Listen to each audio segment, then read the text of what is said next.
હવે આપણે અહીંયા જો પીએફ ઈએસઆઈસી અને પ્રોફેશનલ ટેક્સનું સેટઅપ કરવાનું હોય તો પહેલાં આપણે સેલરી ડિડક્શન કરીને મેનુ છે આપણે પેરોલના અંદર, ત્યાં આપણે પ્રોફેશનલ ટેક્સ, ઈએસઆઈસી અને પીએફનું ઓલરેડી સ્લેબ બનેલા હશે. આના અંદર આપણે જો ચેન્જીસ કરવા હોય તો આપણે કરી શકીએ, અને જો સ્લેબ ના બનેલા હોય તો તમે નવા પણ ક્રિએટ કરી શકો છો.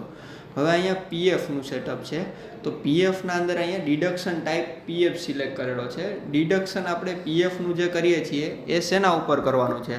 એક્ઝામ્પલ તરીકે ગ્રોસ સેલેરીના પર્સન્ટેજ ઉપર કરવાનું છે, બેઝિક સેલેરીના કરવાનું છે, એ આપણે એના અંદર સેટઅપ કરી શકીએ. કોમનલી પીએફનું સેટઅપ બેઝિક અમાઉન્ટ ઉપર કેલ્ક્યુલેશન થતું હોય છે. એ આપણે ક્યારથી એપ્લિકેબલ કરવું છે? ફોર એક્ઝામ્પલ અહીંયા 1/4થી કરેલું છે. 1/4/2025થી લઈને 31/12/2099 સુધી મારે આ એપ્લિકેબલ કરવું છે. પછી આપણે પીએફના રૂલ શું છે કોમન, કે ₹1થી લઈ અને 15,000 રૂપિયા સુધી કોઈ પણ એમ્પ્લોયની સેલેરી હોય તો એમ્પ્લોય સાઇડથી 12%, કંપની સાઇડથી 12% ડિડક્શન થતું હોય છે. એ ડિડક્શન કમ્પલસરી હોય છે. પછી જો કોઈ પણ એમ્પ્લોયની સેલેરી 15,000થી ઉપર જાય છે અને 15,001થી લઈને ગમે એટલી સેલેરી હોય એમાં પણ 12% હોય છે, પણ એના અંદર કમ્પલસરી નથી હોતું, અને 1થી 15,000 સુધીમાં કમ્પલસરી હોય છે. મતલબ કે કપાવવું હોય તો કપાઈ શકે, ના કપાવવું હોય તો ના કપાઈ શકે 15,000 ઉપર હોય તો. હવે 1થી 15,000 સુધી હોય તો કોઈ પ્રશ્ન નથી, મેક્સિમમ ડિડક્શન થશે 15,000 ઉપર 12% લેખે 1,800 રૂપિયા. પણ જો મારી કોઈ પણ એમ્પ્લોયની સેલેરી 15,000 ઉપર જાય છે અને કંપનીને જો એ નથી પોસાતું ને કંપનીને કોઈ એક મેક્સિમમ ડિડક્શનની લિમિટ સેટ કરવી છે કે હું મેક્સિમમ 15,000 ઉપર 1,800 રૂપિયા આપીશ, ભલે એ એમ્પ્લોયની સેલેરી ગમે એટલી હોય 15,000થી ઉપર, તો અહીંયા હું ડિડક્શન લિમિટના અંદર 15,000 સેટઅપ કરીશ. આ રીતે થયું આપણું પીએફનું સેટઅપ. હવે આવશે આપણે ઈએસઆઈસીમાં, કે ઈએસઆઈસીમાં આપણે સેમ એઝ પીએફ કોના ઉપર ડિડક્ટ કરાવવું છે? ઈએસઆઈસીનો રૂલ એવો હોય છે, કોમનલી ગ્રોસ અમાઉન્ટ ઉપર ડિડક્ટ થતું હોય છે. પછી આપણે ક્યારથી એપ્લિકેબલ કરવું છે? હવે ઈએસઆઈસીનો રૂલ રેગ્યુલેશન એવો છે, ₹1થી લઈને 21,000 રૂપિયા સુધી ગમે એટલી 1થી લઈને 21,000 સુધીની સેલેરી હોય તો આપણે એમ્પ્લોય સાઇડથી 0.75% અને કંપની સાઇડથી 3.25% કમ્પલસરી આપણે કટ કરવાના હોય છે, અને આપણે ઈએસઆઈસીના પોર્ટલ ઉપર જમા કરાવવાના હોય છે. હવે ત્રીજું સેટઅપ છે પ્રોફેશનલ ટેક્સનું. પ્રોફેશનલ ટેક્સ પણ સેમ એઝ ગ્રોસ સેલેરી ઉપર કટ થતું હોય છે. એમાં આપણે સ્ટેટ વાઇઝ અલગ અલગ રૂલ હોય છે. એમાં આપણે મેલ ફિમેલ વાઇઝ અલગ અલગ સેટઅપ કરવું હોય તો એ પણ થઈ શકે છે. પણ સેમ ગુજરાતના અંદર આપણે જે સેટઅપ છે એ અત્યારે આના અંદર શો કરેલું છે, કે ₹1થી લઈ અને કોઈ પણ એમ્પ્લોયની સેલેરી જો 12,000 સુધી છે તો એમને કોઈ પણ પ્રકારનો પ્રોફેશનલ ટેક્સ નથી લાગતો. જેમ સેલેરી 12,000 ઉપર જાય એટલે કે 12,001થી લઈને ગમે એટલી સેલેરી હોય એ એમ્પ્લોયને કમ્પલસરી ₹200 પ્રોફેશનલ ટેક્સ જમા કરાવવાનો હોય છે. આ સેટઅપ આપણે કરી દીધું. પછી હવે આની ઇફેક્ટ મેઇન આવશે આપણે જ્યારે સેલરી સ્ટ્રક્ચર ડિફાઇન કરીએ ત્યારે.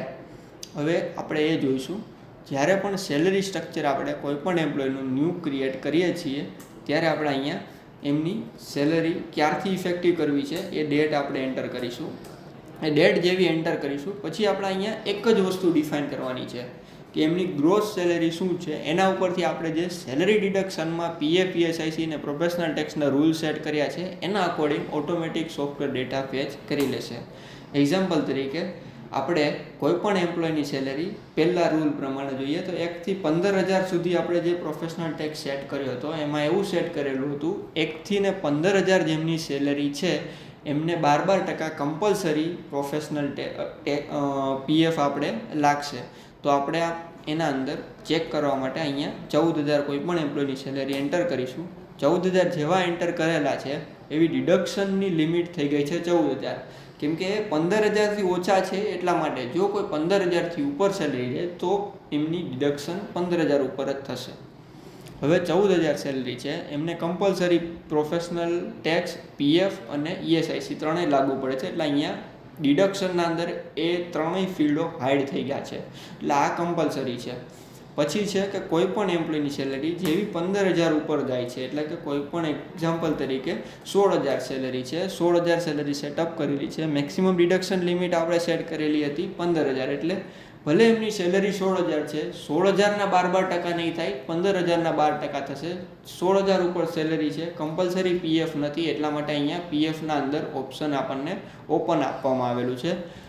21,000થી નીચેની સેલરી છે એટલે ઈએસઆઈસી કમ્પલસરી છે અને પ્રોફેશનલ ટેક્સ 12,000 ઉપર કમ્પલસરી છે, એટલા માટે અહીંયા હાઇડ થયેલું છે. તો આપણે જે રીતે સેલરી ડિડક્શનના રૂલ સેટ કરેલા હોય એના અકોર્ડિંગ આપણે આના અંદર સેલેરી શો થશે. એક્ઝામ્પલ તરીકે અહીંયા હજી એક એક્ઝામ્પલ લઈએ કે કોઈ પણ એમ્પ્લોયની સેલરી 32,000 છે, તો પીએફના અંદર એમને ઓપ્શન મળશે કે પીએફ ના રાખવી હોય તો કેન્સલ કરી શકે છે. ને જો ઈએસઆઈસી છે તો ઈએસઆઈસી આપણે 21,000 સુધી જ લાગે છે, 21,000 ઉપર નથી લાગતી, તો આપણે અહીંયાથી ઈએસઆઈસી હટી ગયું છે. હવે આમાં સેલરી કેલ્ક્યુલેશન જોઈએ. ટોટલ એમ્પ્લોયને 32,000 સેલરી મળે છે, એમાંથી 2,000 રૂપિયા રિડક્શન થાય છે. 2,000 રિડક્શનમાં શું છે કે પીએફ અને પ્રોફેશનલ ટેક્સ, 1,800 રૂપિયા પીએફ, 200 રૂપિયા પ્રોફેશનલ ટેક્સ, એમ કહીને ટોટલ 2,000 રૂપિયા રિડક્શન થાય છે. એટલે 32 - 2 એટલે કે 30,000 રૂપિયા એમને નેટ ટેક એવરી મંથ મળે છે. અને એમના જે 1,800 રૂપિયા છે એમ્પ્લોય સાઇડથી ડિડક્ટ થયા છે એ કંપની છે એ પીએફના પોર્ટલ ઉપર જમા કરાવશે, પ્લસ એમ્પ્લોય સાઇડના તો 1,800 કરાવશે અને કંપની એમના સાઇડથી 12% બીજા જમા કરાવશે એઝ પર પીએફના રૂલ 1,800 રૂપિયા. એટલે ટોટલ એમ્પ્લોયના નામે કંપની દર મહિને 3,600 રૂપિયા જમા કરાવશે. બરાબર. એટલે એમની ટોટલ જે યરલી જે ફાઇનલ ડિટેલ થતી હોય એ આ પ્રમાણે રહેશે કે પર મંથ એમને 33,800 રૂપિયા મળશે. એ કઈ રીતે કે 32,000 રૂપિયા એમની ગ્રોસ સેલેરી અને 1,800 રૂપિયા એમને મળે છે કંપની સાઈડથી પીએફના જે એટલે કે 33,800 રૂપિયા પર મંથ એમને અર્નિંગ થાય છે. પર એનમ એટલે કે યરલી એમને 3,60,000 રૂપિયા અને પર એનમ જે સીટીસી છે એ 4,05,600.